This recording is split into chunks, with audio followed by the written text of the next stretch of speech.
Good afternoon, everyone, and I would like to call to order our Middlesex County Council meeting for Tuesday, February 14th. For those of you watching online, we do apologize for being a little bit late in starting, but we did come off of an education and training session that we participated in this morning that took longer. We acknowledge that the land we stand upon today is the traditional territory of the Attawandaron, Anishinaabe, Haudenosaunee, and Lenape peoples who have long-standing relationships to the land, water, and region of southwestern Ontario. The local First Nation communities of this area include Chippewas of the Thames First Nation, Oneida Nation of the Thames First Nation, and Munsee Delaware Nation. The Middlesex County building is on a land within the areas of Treaties 21 and 29 and the London Township Treaty 6. We value the significant contributions, both in the past and the present, of local and regional First Nations of Turtle Island. We acknowledge historic and ongoing injustices that Indigenous peoples endure in Canada, and we affirm our commitment to honoring Indigenous voices, nations, and cultures, and to moving forward in the spirit of reconciliation and respect. So it's hard to believe that it's already the middle of February. February is a short month, but it is a meaningful one. We recognize this month as Black History Month.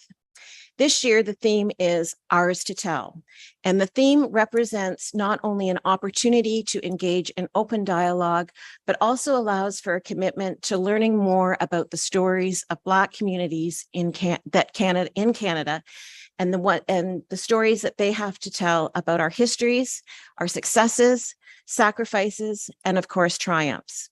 In Middlesex, there are many such stories.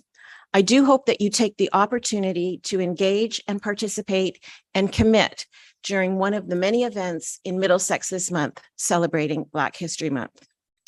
February is also Heart Month. And did you know that most Canadians have at least one risk factor of heart disease or stroke? It's important that we understand the warning signs of these conditions.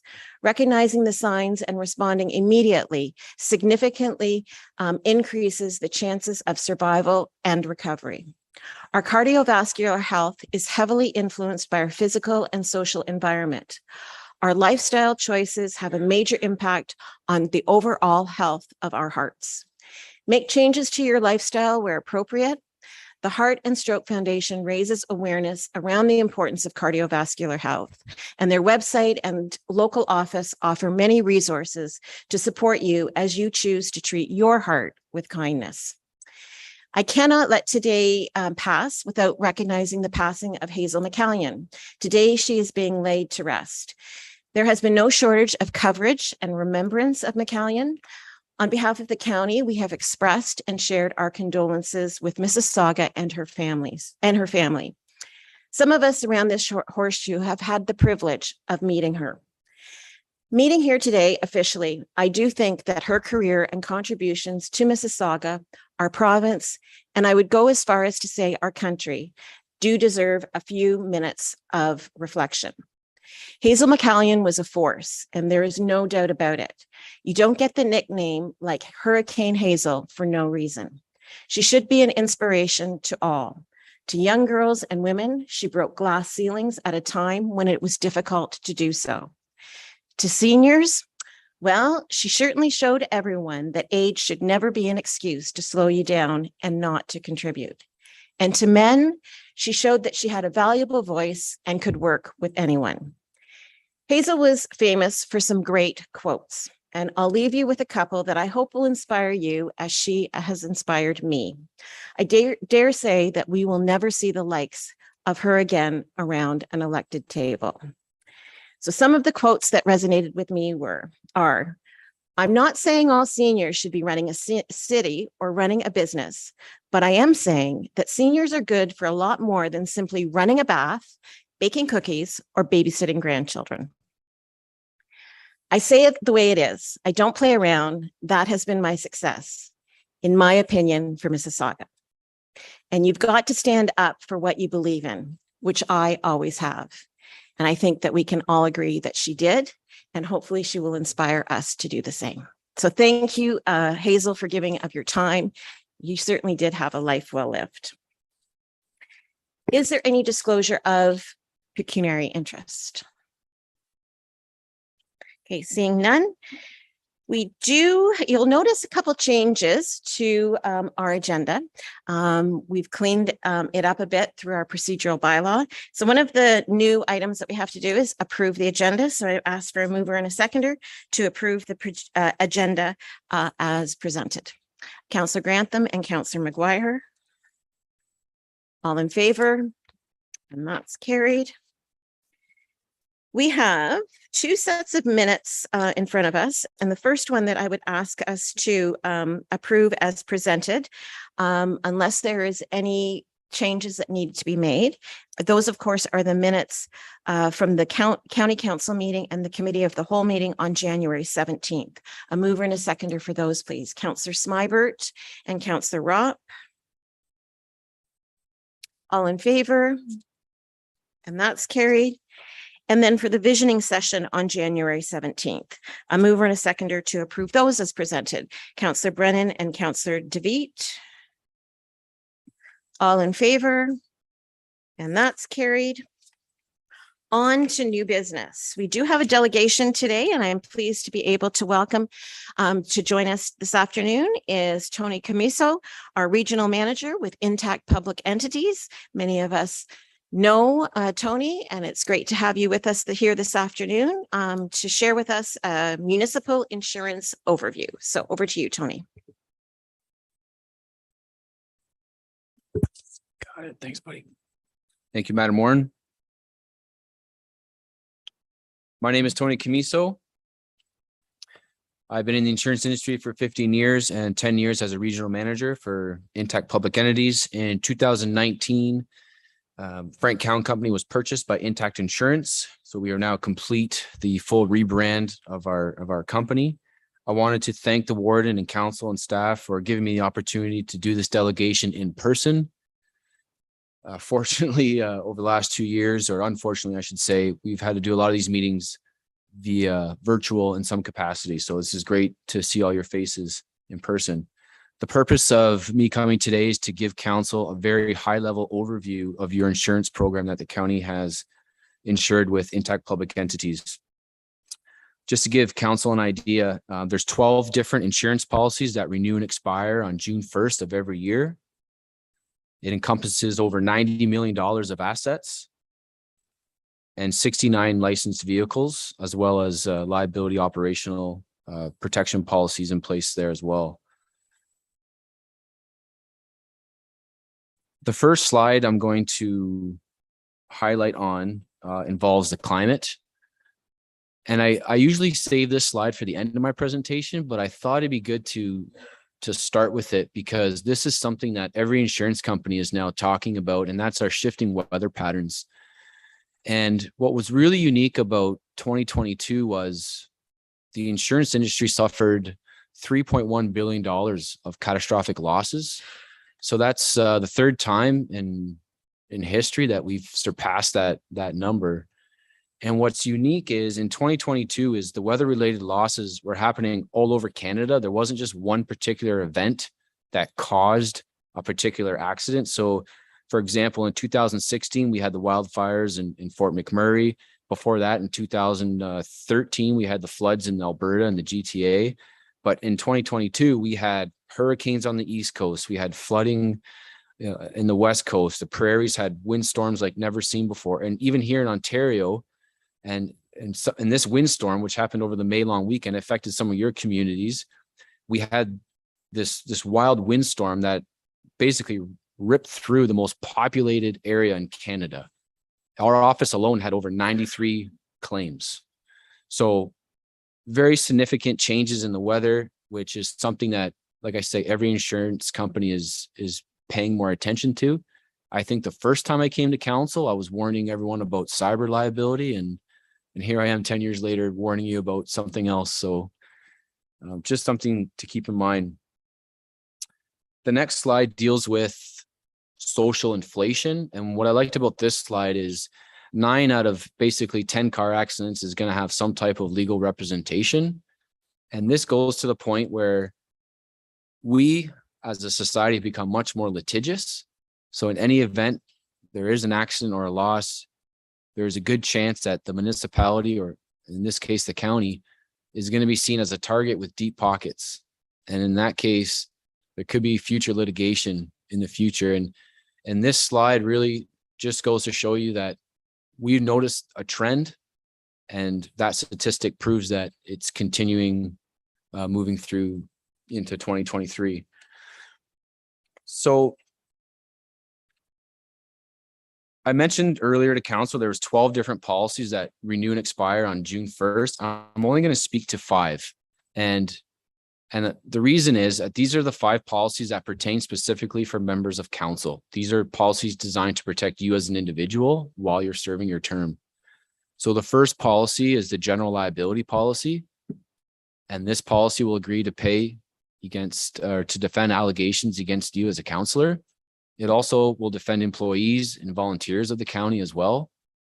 And the reason I started with this slide in terms of the technical policies that we have insured is because it's the most important policy on your program. And I say that because it's the policy that gets triggered the most. So anytime there's allegations of a slip and fall or a significant road accident claim or a sewer backup loss, this is the policy that's going to respond and defend the county. Okay.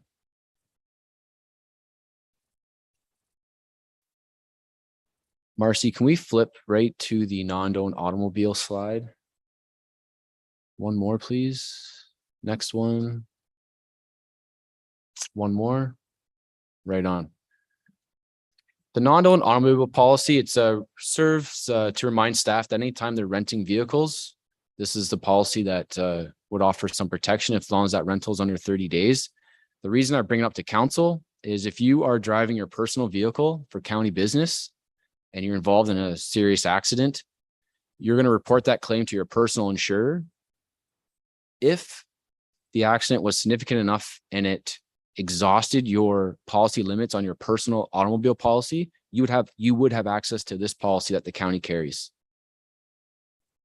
So it's important to tell your personal insurer that you may be driving your vehicle for business purposes, and they may ask you how many kilometers you're going to be driving.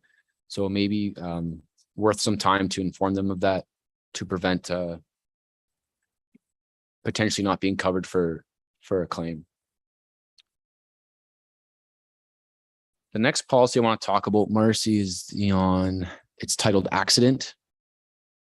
We're just there. Oh, right there. This policy pertains to members of council. It's a mini life insurance policy. There is a $250,000 death benefit that we pay to your state in the event that you lose your life while you're serving your term on council. There's coverage as well for your spouse or partner when you're traveling for county business, if you're traveling to and from conferences, for example. And what's unique about the county is it also carries 24-hour coverage. So this means even if you're shingling your roof and you fall to your demise, or if you're water skiing on the lake and you suffer a significant injury, there are benefits that we payable to you. Okay. And if you are interested in more information of those benefits, please reach out to staff. They can get you a schedule. You can see what benefits you're entitled to. I only have 2 more policies, Madam Warren, and then I'll be done. The next one's legal expense policy.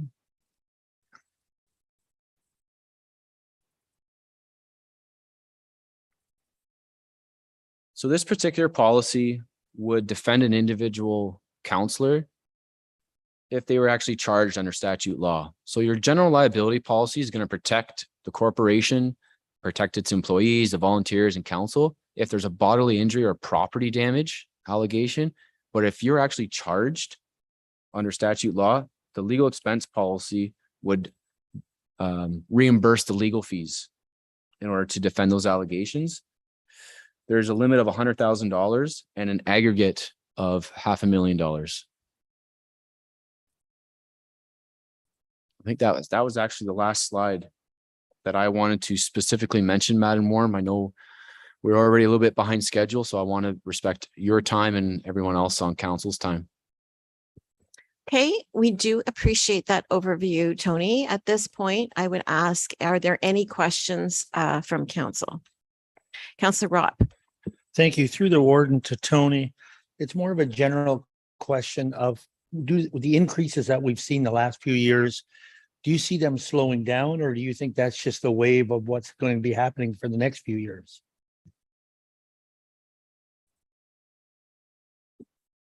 Through you, Madam Warren. Excellent question. I get that question on every council meeting I've been going to for the last probably 6 months. And it is seriously a good question, because right now we're at the peak of what's called a hard market. At least that's what the insurance people are calling it. And basically what that means is, from a historical standpoint, these market cycles last about 5 years. And right now we're at year 3, because it was in 2019 when the rates really started to go double-digit increases year over year.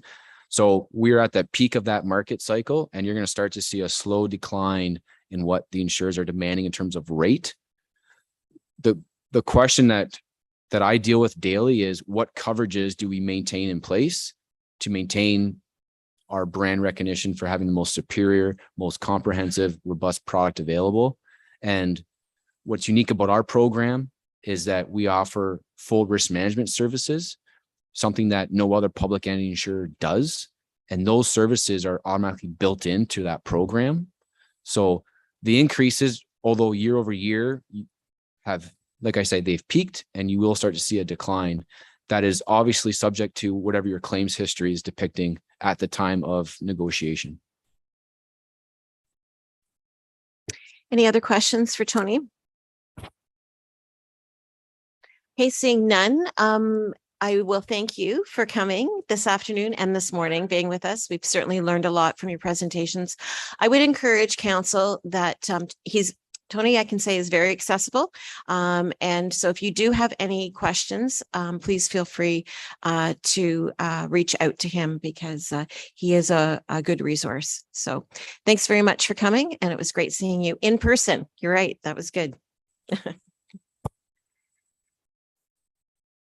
Hey, our next item, oh, sorry, that's right. I need a mover and a seconder to accept that presentation for information. Councillor Clark and Councillor Mayhew. All in favor? And that's carried. Moving on to action items. We have a couple items in front of us, but there's no report attached to this, but it has to do with a recommendation that came from the last authority board meeting from MLPS, and it has to do with the disposal of decommissioned stair chairs and Furno pack racks. And as I say, this was a recommendation that came out of the authority board. Neil is here to answer any questions on that. But if there aren't any questions, I would ask for a mover and a seconder to endorse those recommendations. Are you moving that, Councillor Smyberg, or do you have a question? Okay, and Councillor McGuire, seconded. Are there any questions or discussion on that? With that, all in favor? And that's carried. Thank you. Then we have in front of us the culinary catering services sublease agreement, and I would ask Wayne, where did Wayne go? There he is. He moved to walk us through this. Okay, thank you, Madam Warden. And through you to County Council, Middlesex County has leased or sublet the Middlesex room and related storage area in the county building to culinary catering for a number of years, allowing weddings to be performed in the county building. Following the end of the term of the last sublease, being December 31st, 2022, the Culinary Catering Corporation has been sold to new owners, Luis Moran and Brittany Stengel. And the new owners would like to enter into a new sublease with the county. So the proposed new sublease, which is attached to your report, is under the same fundamental terms as the last sublease. It is to be effective on March 1st, 2023. There is fixed annual rent in the amount of $77,567.28 plus HST. There is annual additional rent plus HST for a proportionate share of utilities, insurance, minor repairs, maintenance expenses, and property taxes. And the additional rent is tabulated by administration and provided to the subtenant. As explained in the report, there's no personal guarantee in this sublease like there has been in the past. This is because the new owners don't have the assets to provide that. However, there is an appropriate forfeiture, eviction, and lesser's distress clause in the sublease, which in the event of breach would allow us to relet the space. And the term of the sublease runs through December 31st, 2024. The financial implications of the sublease are that it allows the county to collect revenue from the rental of the space. In terms of strategic focus, the sublease furthers sound asset management and furthers a positive use of the space to the public. And it is appropriate, I think, at this time, for the county to thank the former owners of Culinary Catering, the late George Annest and Sally Annest, for their long-term relationship with the county. And the county also wishes the new owners, the most success in continuation of the business. So with that, and subject to questions, the recommendation is for County Council to approve the 2023-24 Culinary Catering sublease and direct its endorsement. Okay, thank you, Wayne. Any questions or comments on this report? Okay, so you know what the recommendation is. I'd ask for a mover and a seconder. Councillor DeVitt and Councillor Grantham. All in favor? And that's carried. Okay. So we do have to go into closed session. And this is in order to consider a position, plan, procedure, criteria, or instruction to be applied to negotiations carried on or to be carried on by or on behalf of the municipality as part of the county's decentralization strategy in accordance with subsection 239(2)K of the Municipal Act. So I would ask for a mover and a seconder, Councillor Clark and Councillor McGuire.